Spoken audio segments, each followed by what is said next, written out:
If a group is suggesting that Israel is guilty of genocide, what other measures or factors would need to be met before they can be banned? Well, under the provisions that are now before the Parliament, there would also need to be able to demonstrate that there are, for example, some aspects of state laws that deal with racial vilification that have been met as well.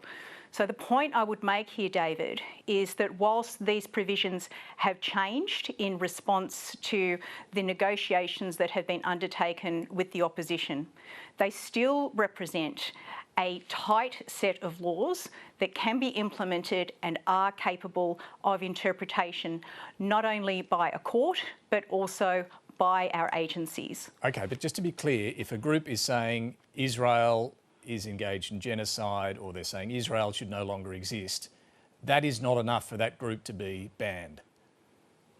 Well, again, that would depend on the other evidence that is gathered, David. So I would be reluctant to be naming and ruling in and ruling out specific kinds of conduct that you are describing here. But surely we all need to know what will be against the law. This matters in terms of what your law will mean. So what would it take for a group that's doing that to be banned?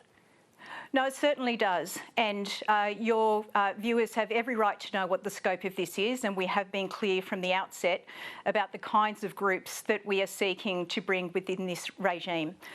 This will include those groups that have so far managed to not do anything that is against the law or would otherwise attract criminal conduct provisions.